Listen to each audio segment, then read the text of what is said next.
My name is Kenneth. I'm the director of the Robertson Trust, and a very warm welcome to you. I've got my colleague Christine Walker here with me. For those of you who don't know, the Robertson Trust is a long-established, independently funded trust.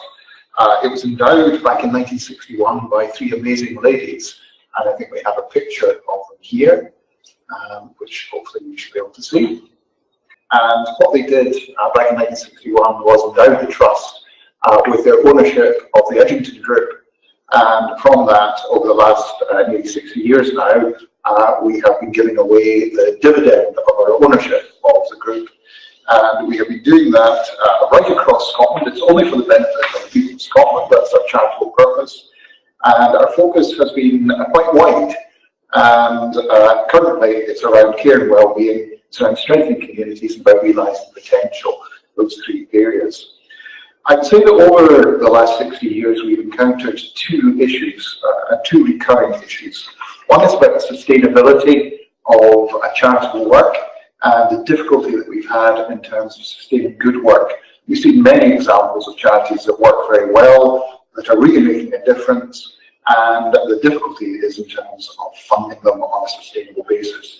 Many times we have funded charities to do good work, and at the end of our funding period of 3 or 5 years, there is no one else to pick it up. And this is a great worry to us, and as you can imagine, it's something which causes us great concern. The other aspect that we've seen over the last 60 years is about how do you change systems. So we've had situations where we've had really good work done by charities, but the system and the processes that the public systems are actually operating to have not changed.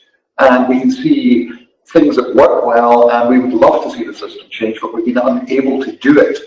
And that has caused great frustration, as you can imagine. There's been really good examples of how do you then scale that up to change a system. So if I can show you the sense of what our size and what we've actually been funding over the last year or so. In total, we fund about 20 million, and only into Scotland and mainly to charities. Of that, as you'll see, 16.9 million is in what we call open awards, and that's where charities can come to us and apply to us, and we assess their application, and that would be for a 1 to 5 year award. And as you'll see, it's about £17 million, and last year it was to 467 organisations. Currently, we're funding, because of also the multi-year aspect, we're funding approximately 2,000 charities throughout Scotland. That's effectively reactive. We have a proactive element, and this is Christine's work, which is around social impact. And we have 10 programmes that we're working on at the moment. This is where we will actively go out and fund a piece of work that we think needs to be done. The third box down is a different piece of work, very different and very unusual for a funder, because this is a piece of work that we deliver ourselves. And what we do is we're supporting currently about 650 young people from widening access backgrounds, and we're supporting them through university. And we deliver that programme ourselves. We give them a bursary, but we also give them skills training, we give them internships, we give them mentoring, and we give them experiences to help in their employability. And we have a team of 4 that are involved in that, so we actually deliver it ourselves. Facilities is really an aspect where it's not so much about grant making, it's actually about using our balance sheet. And we have 2 major investments. One is in our building in Bath Street here, and what we've done is we've turned that into a charity hub. And we needed 4,000 square feet of accommodation, so we bought 18,000. And the remaining 14,000, what we've done is we share it now with 26 other charities. We have about 130 other charity staff working in the building, and it's literally from one desk up to 1 floor of the building that's taken by these charities. So they're all co-located, and what we're doing is we're using our balance sheet there, because obviously the property is an investment, but what we're doing is we're charging rent. It's about half the market rent, and of course there's other advantages in being co-located, and the charities have really benefited from this. We've had the building now for about 5 years, and it's worked so well that last year we bought another building, and this was nearly double the size in Stirling. And this is at Fourth Side in Stirling, so right next to the railway station, and we bought 3 buildings there, and we're turning those into a charity hub.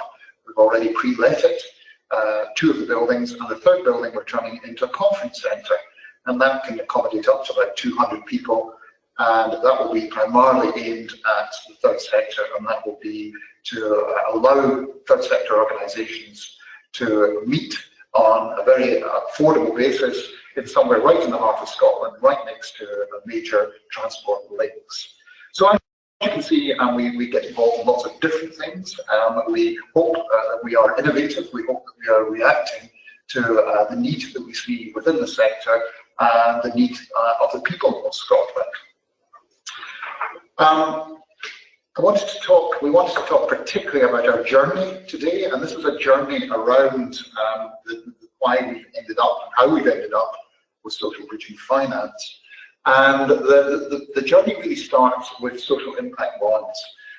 Back in 2012, those of you who have been in the sector for a while will know that down in England, the big thing that was happening was social impact bonds. And the social impact bonds were launched with the one service in Peterborough, and in Peterborough Prison. And this was around criminal justice, and the social impact bond was to try and prevent reoffending. And if it worked, then the investors would get back their money plus a return on their money. I went down to see that, and there were several things that absolutely struck me about the experience. One was the size of the administration and the overhead around the social impact bond. The contract had taken over a year to draw up. It was 500 pages long and had cost nearly £500,000 in legal fees to get it drafted. As you can imagine, I was horrified. As a Scottish accountant, I was horrified to think of that amount of money being spent on something around this. I met the charities there who were delivering the one service, and what they said to me was, I found very insightful. I asked them what impact and what difference the social impact bond had made, and they said the funding of it, virtually nothing. The difference that had been made was the fact that they could work together, and that there was a certainty of finance around a SIB, which they found really helpful. So they knew that they had long-term funding in place. They didn't have to worry about service level agreements, one-year contracts. They had up to about 5 years of funding in place. If they continue to deliver the outcomes, they would continue to be funded. When I came back to Scotland, as some of you may be aware, that the SNP actually had a manifesto commitment to 3 social impact bonds at that time, and yet the strange thing was none had been actually implemented, and yet at the same time as the commitment, people like Kenneth, the Justice Secretary, was saying things like, we're not having social impact bonds, we don't want them, we don't like the fact that people will benefit from others' misery. And therefore, in terms of public service reform, what we were seeing was the adoption of the Italian model, which was public social partnerships. And we had a good look at that to see if that was a way of scaling, if it was a way of bringing new things into the public sector. And we could identify that there were several problems with this. One was that there was no new money associated with it. Secondly, that it assumed sustainability, and that often the public body would say, well, we would aim to sustain this, and if it works, it would be our intention to implement it. But there was no framework in which there was no binding contract on any of the parties. The other problem with it was around procurement. Procurement was done at the end of the trial period. So what we were seeing was third sector organisations perhaps investing their intellectual property for up to 2 or 3 years, and at the end of it not even being certain if they were going to win the procurement. Even if they'd been successful, they certainly weren't guaranteed to win the procurement. The Christie Commission was a major driver on this, and that whole shift towards preventative from reactive spend. And at the time, there was the Finance Committee came out, the Finance Committee Holloway came out with a report that said they could only find one example of public service reform that actually was preventative spend. Most of it was ongoing work, which would be badged as preventative, but it truly wasn't preventative. It wasn't that shift from the reactive into the preventative. We also were experiencing within the third sector, some of our work, we were encountering issues. And Christine, do you want to really talk about some of the things that we'd found in terms of sustaining some of the work that we've been funding? Yeah, so the first area that we looked at within my team that seeks to have an impact on wider policy and practice was around criminal justice, and particularly looking at through care of offenders. So we funded a number of projects in the early days, seeking to demonstrate what can make a difference to support particularly young offenders and women when they come out of prison and back into the community. There's a story I tell quite frequently when we first went into Pullman Young Offenders Institution and worked with the staff there, and they were horrified to discover there were 63 charities working at Pullman, but they didn't know who these charities were, why they were there, and whether they were making a significant difference. So we undertook a piece of work alongside the prison service and third sector organisations to look at how we could, I guess, rationalise those services and make sure the services were there were the ones that were making a difference. So we began to fund some projects that brought charities together to deliver support for young men whilst they were in Pullman, but also importantly when they came out and back into their home communities. One of those projects was the Moving On project run by Action for Children and delivering services in Renfrewshire. Had some great outcomes. We had the service evaluated, making a difference to young men, but was funded entirely by grant funding from the Robertson Trust. And when we took that to the council, they had been active stakeholders in the project, but they hadn't ever committed to sustaining the service. And even though it showed good outcomes, the budgets just were not available to enable that service to continue. So the frustration for us is, as an independent funder, we're either left holding a service that works really well and funding it, or we stop funding it and the service goes, and then a couple of years later somebody else develops another innovative service, but all that learning and good work has gone. So we partnered with the Scottish Government, with the Reducing Reoffending Change Fund, and invested in the public social partnership model. There were 6 projects across Scotland as part of that change fund, all looking around mentoring of offenders, and particularly of those who have served short-term prison sentences and are returning to the community. What it showed was that people from prison returning to the community will engage voluntarily in good services, and it can make a difference. The difficulty was that when the PSP came to an end, although there had been sustainability agreements signed, they weren't worth the paper they were written on, and none of them were actually seen through to the service being continued to deliver. So the Scottish Government is still left now funding 3 of those projects, and that's 6 years on that the government is still funding 3 of those projects. And the other 3 are running to some extent on a more local basis with a mixture of grant and local authority funding. So the challenge for us was that there was just no commitment to sustain what works, and that was hugely frustrating. So Kenneth went on a journey, and for a couple of years now, we've been developing the social bridging finance model. So this slide is really there as a takeaway slide, because as we click through it, you'll see there's an awful lot of information on here that you're not going to be able to take in today. But all the slides have the ability either to get more information or just to print out and use it in your own way.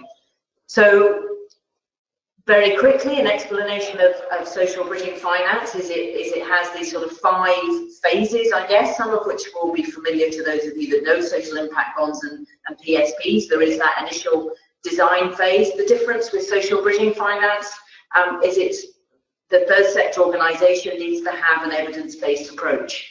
So it's not for trialling something brand new that's never been tried before. We believe that social bridging finance is likely to only work when something has already been tried and tested and has a model that can be described. It doesn't need to be a program there is affiliation fees and a very strict way of delivering it. It's an approach, but where the organisation is pretty confident about what success it can achieve, what outcomes and targets can be achieved. So That service is developed by the third sector. They can approach the public sector body and have conversations with the confidence of with this model that there's some grant funding behind it for a demonstration phase. The difference with this one is that there is a contract that comes into play. So before the service begins to be delivered, a contract is signed by the public commissioning agency that will take this on at the end to say, if the agreed success criteria are met, then they will continue to fund the service beyond the demonstration phase. And we can tell you a little bit more as we go through our presentation about a couple of projects that we've already done and some that are just coming into fruition now and how that's working. The third phase is the demonstration phase, and we believe that that's likely to be around 2 to 3 years of time is needed for that. That's partly because you need to have a setup phase, that you then need to have time to do the delivery, and there needs to be time for an evaluation or an audit to be able to say whether or not the success criteria have been met. So from our experience so far, around 2 to 3 years is the length of time that's required for that. The funding of that demonstration phase to date has largely been by ourselves as the Robertson Trust, with some other independent funders partnering with us.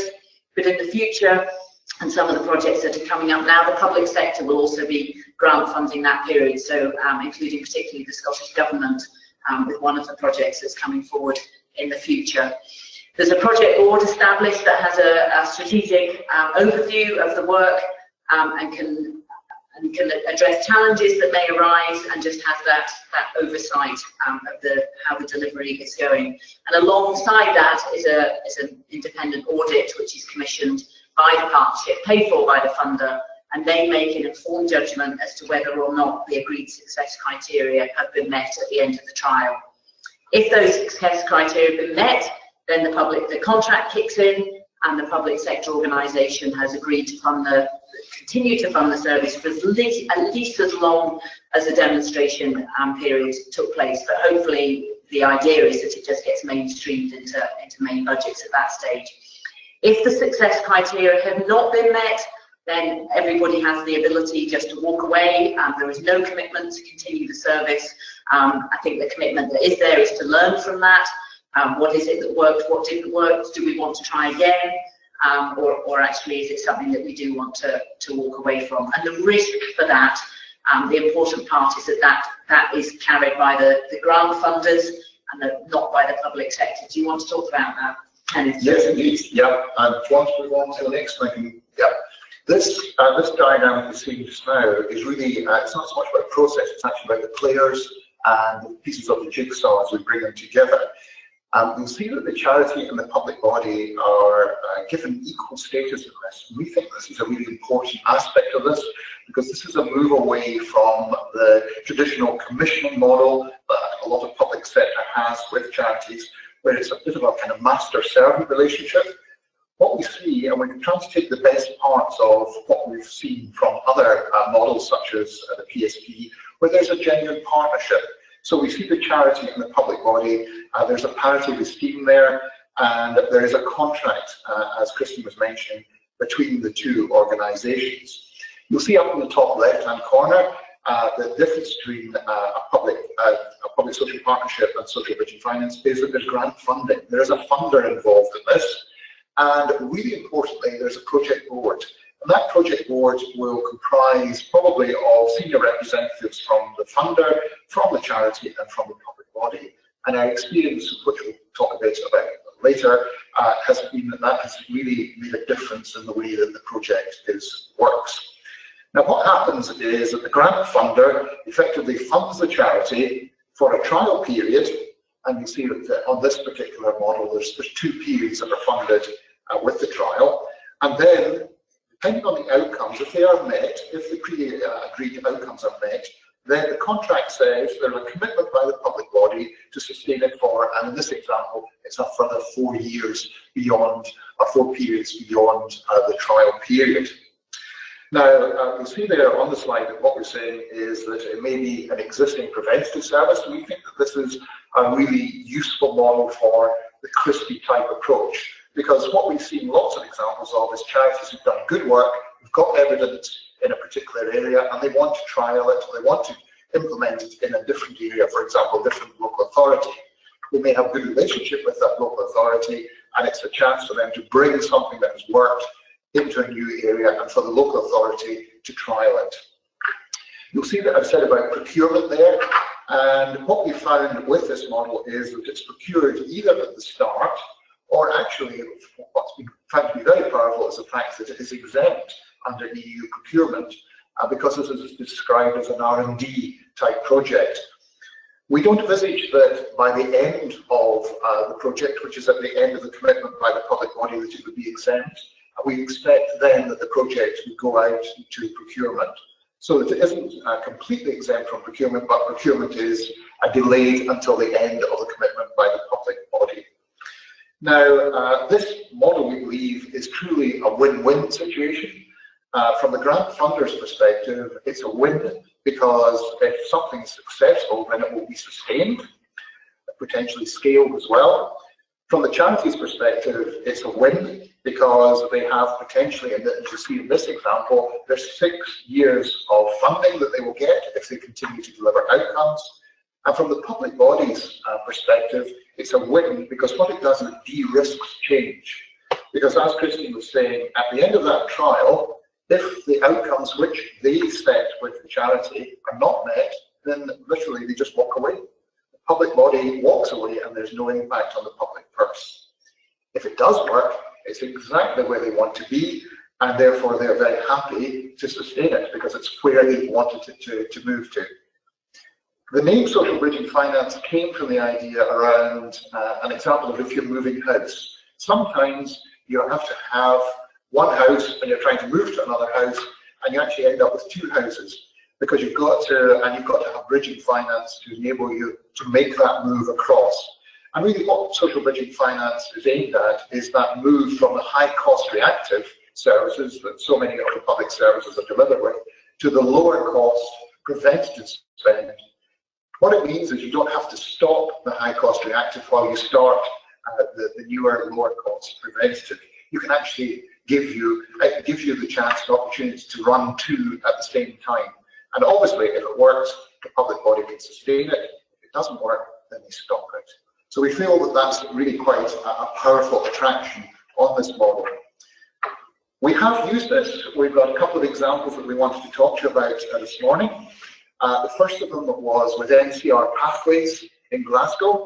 And NCR Pathways, for those of you who don't know, is a schools-based mentoring program. It's aimed primarily at young people in the care system, who, as many of you will know, the outcomes for young people in the care system, the education rate are very, very poor. And what happened was Ian McRitchie, who is an entrepreneur from London, very successful businessman, came back to Glasgow, the city of his birth, and said, I want to make a difference here. How can I make a difference? And he got involved with St Andrews High School in north of Glasgow, and with the head teacher there, they developed a model of adult mentoring for young people in the care system. And it had a profound impact on the educational outcomes of these young people. It revolutionized and transformed the impact and the destination of these young people. Ian then built that model and they rolled it out to a further 5 schools. So they were sitting with 6 schools in the north of Glasgow. And at that point, they came to us and said, look, we would really like to roll this out. We've spoken to Glasgow City Council. They've got an appetite that if this is a success, they will roll it out to all their schools. So what we did was, using the framework that you've seen in the previous slide, we said we will have a trial for 3 years, and we'll move from 6 schools to 12 schools. And if at the end of those 3 years educational outcomes are met, then what will happen is that Glasgow City Council will take this model and they'll roll it out to the full 29 schools in Glasgow. And what they'll also do in terms of the period of sustaining, they will sustain it for a further 5 years.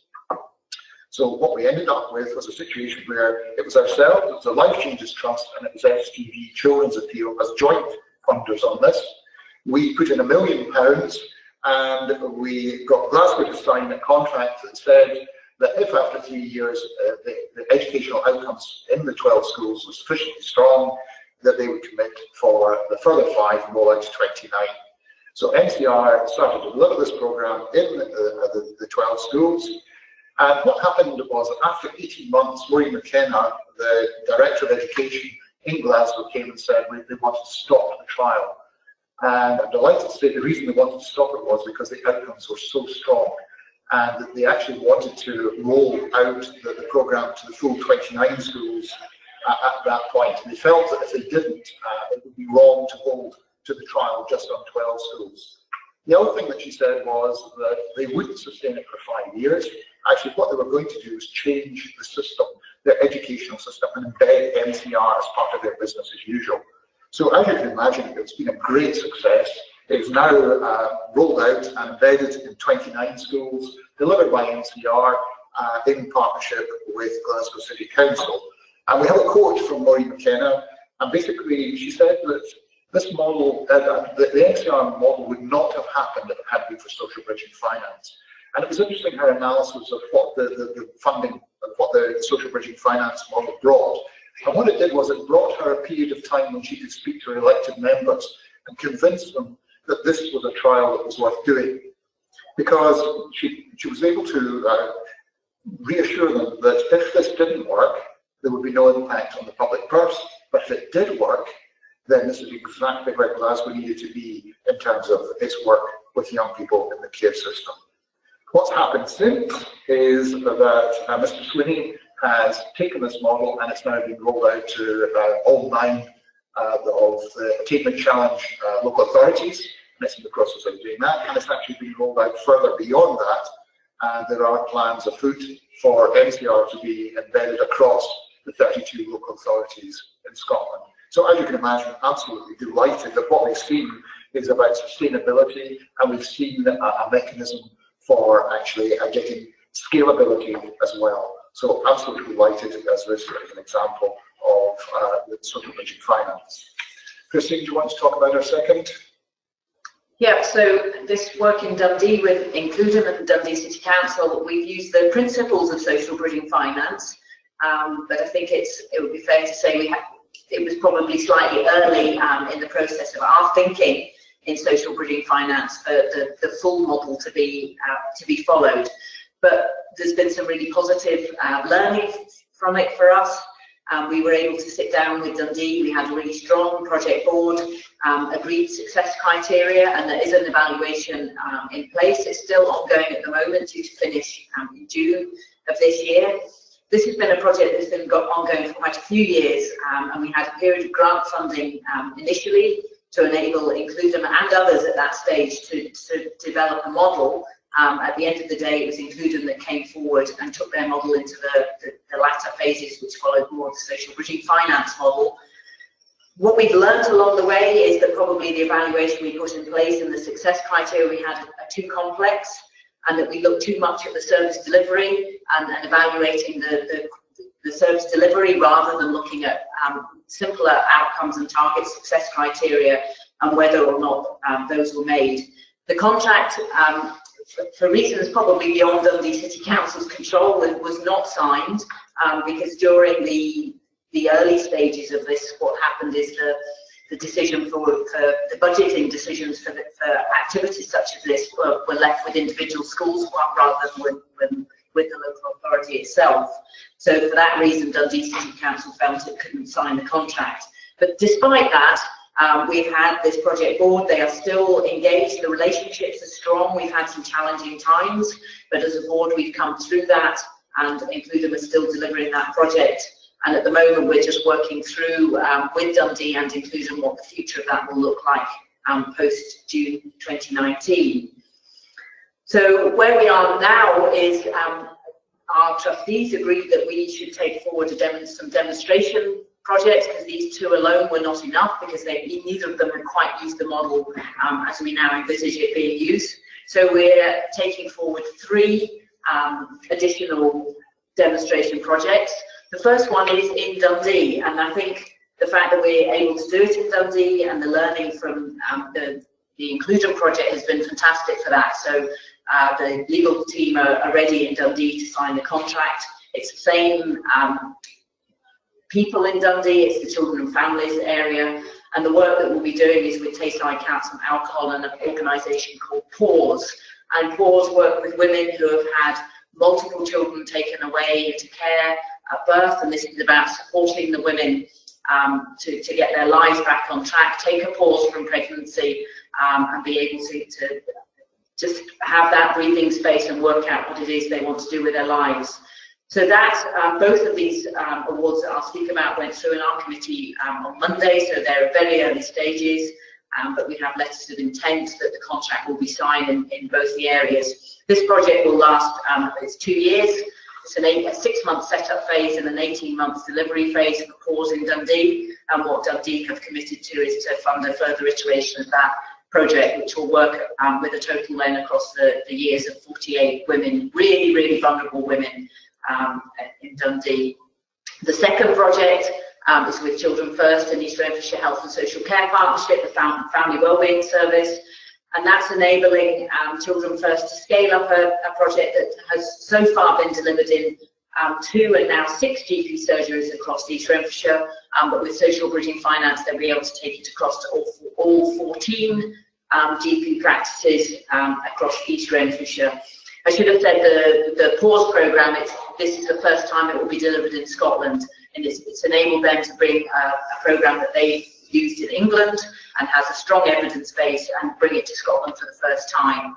And along with ourselves, the lottery and also the Scottish Government are investing in the grant phase of that, so that's going to be an interesting model. Children First, the demonstration phase will be funded by ourselves, but also East Renfrewshire Health and Social Care Partnership themselves, they'll maintain the current level of funding that they're putting in there. So that will be a scale up of an existing service. So between those 2 projects, that's 1.3 million of money from the Robertson Trust invested, along with money from others. So it just gives you an idea of the scale this can be, but we're also hoping we'll be doing some smaller projects as well to see how well it works in an environment. We're working with others at the moment to confirm our 3rd social bridging finance demonstration project, but we're not in a position to say who that is at the moment. This whole phase is being evaluated, not just the individual projects and whether they meet their success criteria, but also does social bridging finance as a model work, and if it does, what is it about it that works, what makes the difference, what's good, what's been challenging, how should we roll it forward. And we're really encouraging others to come on the journey with us, that it's not just the Robertson Trust that can fund this grant period, as I've spoken about, it can be a range of other organisations. So Kenneth, do you want to talk about some of the conversations you've had? Yes, I think it's important that we see this not as something that is the Robertson Trust. This is very much about a tool that will be available to public sector, to the third sector, to be able to implement change. And we don't even just see that change necessarily in Scotland, we hope that it can be adopted as widely as possible. I spoke at a European conference and outlined the model, and we've had a lot of interest from Norway. And the interesting thing there is, in Norway, they have a slightly left of centre government, and they were uncomfortable with social impact bonds. And when they heard this model, they said, this is absolutely what we want. This fits with our philosophical, say that properly. It fits very well with the political landscape in Norway. And what we've got now is a situation where the City of Oslo is working with the Third Foundation. And what they're actually going to do is they're going to take the NCR model of mentoring into the schools in Oslo, and they're going to use the social bridging finance. They're going to replicate effectively what we did in Glasgow and replicate it in Oslo. And we're quite far down the road with getting that off the ground. William Grant Foundation are also very keen to support this, and they're looking at working with a couple of local authorities in trying to develop this model. Lloyd's TSB Foundation in Jersey, the state of Jersey, the government there are interested in looking at this and working with the Lloyd's TSB Foundation on it. Also what has happened is that, some of you may be aware of the organisation called Dartington. They were very keen on this model, and we said to them, very happy for you to take it. They took the contract, And one of the things I've stressed about the contract is, unlike a social impact bonds where you've got a 500-page contract, the contract is only 4 pages. It's incredibly light. It's designed to be a framework and a very light legal process. And they took that, turned it into English law, and they worked with the Vardy Foundation down in England with a charity called Safe Families. And within 3 months, they got 24 local authorities to sign up to trial the Safe Families model right across the north of England. And out of that, basically what happened was the model was that Sir Peter Vardy and the Vardy Foundation would fund 1 year, and if it was successful, then the local authority would fund a 2nd year. And of the 24 that they signed up, 22 did roll forward and actually signed up to do a 2nd year of it. So it's been interesting. That's not been with any government intervention, purely bilateral discussions between Dartington and the local authorities. So that's been an interesting example of which we use. But we think it has a lot of potential, this model. We think that it can be used in different areas, and we're very happy to give it away.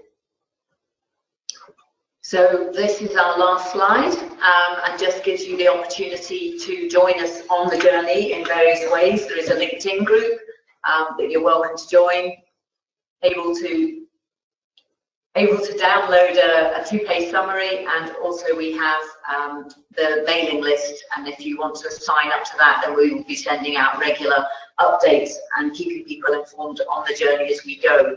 But equally, as Kenneth said, the model is available. We're not holding it only to be used by the Robertson Trust. So it's very strange talking to an audience when you have no idea who's out there, whether they're even awake. But if there are people who are interested in knowing more about, how they can be the grant funder, we're happy to share our learning to date and help you on that journey. So please get in touch with us and join us. Thank you so much, Kenneth and Christine, for sharing your work with us. We are now on to the Q&A session. But just before we get started, just to let you know, I'll do a follow-up email with the slides from today and the recording.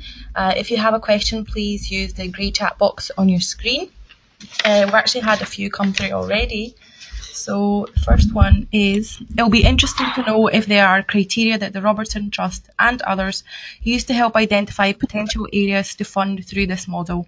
I'm assuming this is a little more complicated than identifying an area where preventative work is needed, but see that this might be a starting point. What we've done in terms of our own work is that we've tried to identify things which would fit within our strategy. And so that's been the main criteria that we've used. And as I was explaining, our strategy is quite wide. It falls into the 3 main areas around care and well-being, strengthening communities, and realising potential. And you'll see that from the examples we've mentioned, very much fit within that realising potential. Also now within the new work that we're doing, the care and well-being on the pause, and also in terms of the work with children first. So we use our strategy as the criteria, but we think that this can be used in lots of different ways. And I don't think it's a silver bullet by any stretch, but I do think that there are lots of different places where it could be used, particularly in that move from reactive to preventative type work. I think there needs to be that strong evidence base, but really the funder in a way doesn't have to worry too much about that, because it's for the third sector and the potential public sector commissioner to agree that they think there is merit in this, and that the social bridging finance model will work for them, because there has to be the public sector commissioner has got to be confident that this will release funding for them, that they can then continue to fund the service, either through that preventative spend or potentially just because this is morally the right thing to do and it's such an important priority that if it works, they recognise that they will need to change budgets so that they can actually fund the piece of work. And I think PAUSE has an element of that, that when Dundee saw this from the research, the numbers of women who were in this situation and the numbers of children who were being born into this situation, that it wasn't something that they could avoid, that they had to do something about it, and the money would have to be found. So I think largely it's for the third sector and the public sector commissioner to agree, is this the right model for what we're looking at. We are developing materials as we go, and one of the materials that I'm still developing is we're particularly keen at looking at behaviours and values, and what is it in the partner organisations we need to see that we think this has the best chance of success. And we've been working with an organisation called Collaborate that's produced some useful information on that. And it's not quite ready to share yet, but it will come onto the LinkedIn and the emails, and we'll be able to share a bit more information about what we look for. Thanks both. We've got another question here. And the question is, how quickly do you think the MCR example will be rolled out across the 32 local authorities in Scotland? That's not an easy question. It's not an easy question. I think it will move quickly across a subset, and then there will be another group that will be a bit slower, and then I think there will be a final group where it will be quite difficult to implement. And I think that's partly due to the way that young people in the care system are dispersed throughout Scotland. For some local authorities, there isn't a critical mass of young people in the care system in any one school. And therefore, what has to happen is, particularly in rural areas, it's a collection of secondary schools that will have to come together that will be effectively treated as one. So therefore, as you can imagine, that takes a lot more time. I think that the NCR vision is that they're hoping that within 3 years, certainly within 5 years, they were hoping that this model will be as extended as far as it can be and as embedded as deeply as it can be within Scotland. Thanks, Paul. We've got another question here. So this is from the chair of Elevate Glasgow, the employability PSP for individuals who are on their recovery journey. So they've been running as a PSP for 3 years, and at this time there is no commitment from the public sector. As we have a significant evidence base on the success of the partnership, would this be something which would fit to look at this for this kind of programme? I would say probably not for what you're a continuation of what you're doing. So I think we'd probably have quite a bit of difficulty going to Glasgow and saying we want to continue, but we want to change the basis. And I think if you're looking to do it somewhere else, of course, I can see that that would fit well. But I can't see how anyone would say, well, actually, there's a trial period here, because effectively you've got a trial period. I think, in a sense, what needs to happen is that obviously there's a discussion that needs to be had between Elevate and Glasgow to say, actually, you need to sustain this, because we've got the evidence to show that this works. Because really our model is a way of saying we will de-risk that evidence gathering bit to show you that it does work. But it sounds as if actually what you've done is you've actually had a system that does work, and now it's a requirement for someone to step up and sustain it.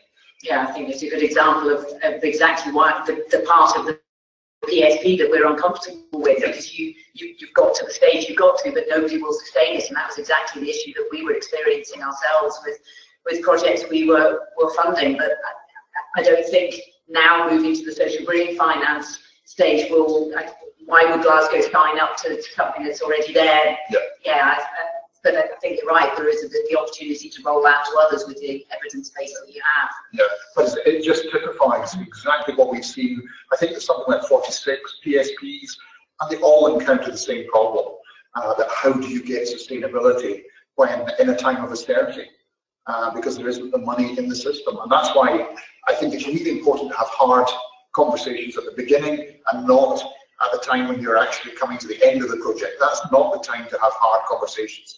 The time to have them is right at the beginning, get those hard conversations out of the way, and everyone then knows the framework that they're moving forward on. And it means not everything will get through the starting gate. We had one of our demonstration projects that we're not taking forward, and because those hard conversations meant that the local authority concerned wasn't happy to sign the contract.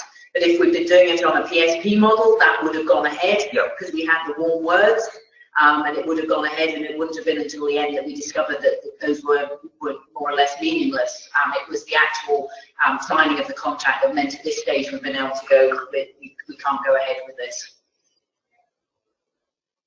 Thanks both. Another question here, are there any how-to materials or guides about implementing this model? That's what's coming. So there's draft versions that we are working on at the moment, and part of the evaluation will look at how people have found using those.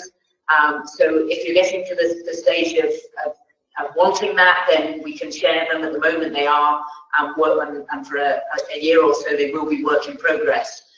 But as long as you accept them on that basis, what we hope to get to at the end of this, probably this next 2-3 year period, is, I keep calling it social bridging finance in a box, but I hope that we can produce a suite of tools and materials that we can give to others, and then you can use those for your own benefit.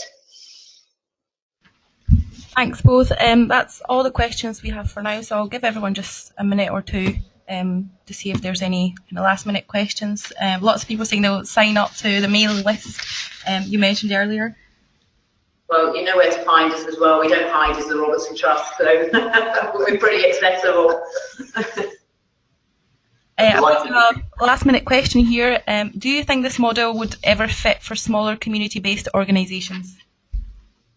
That's a really interesting question. We presented to our committee internally earlier this week. I'm losing my days, and that was a question that came up, and Kenneth and I have begun to speak about it, and we're not sure.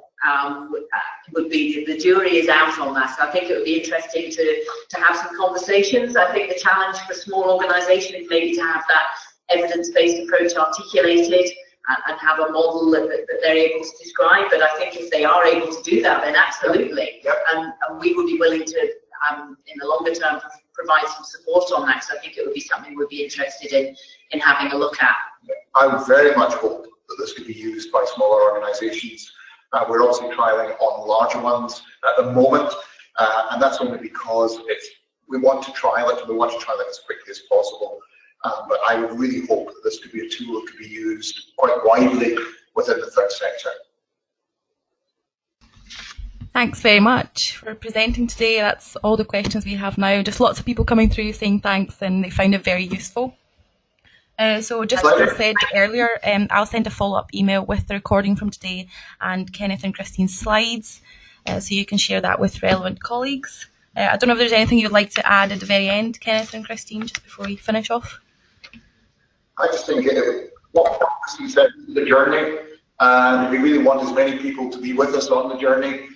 We're not precious about it. We want to share. We'll get some things wrong, but we want to learn and bear with us and come and be part of that conversation. So please do get in touch.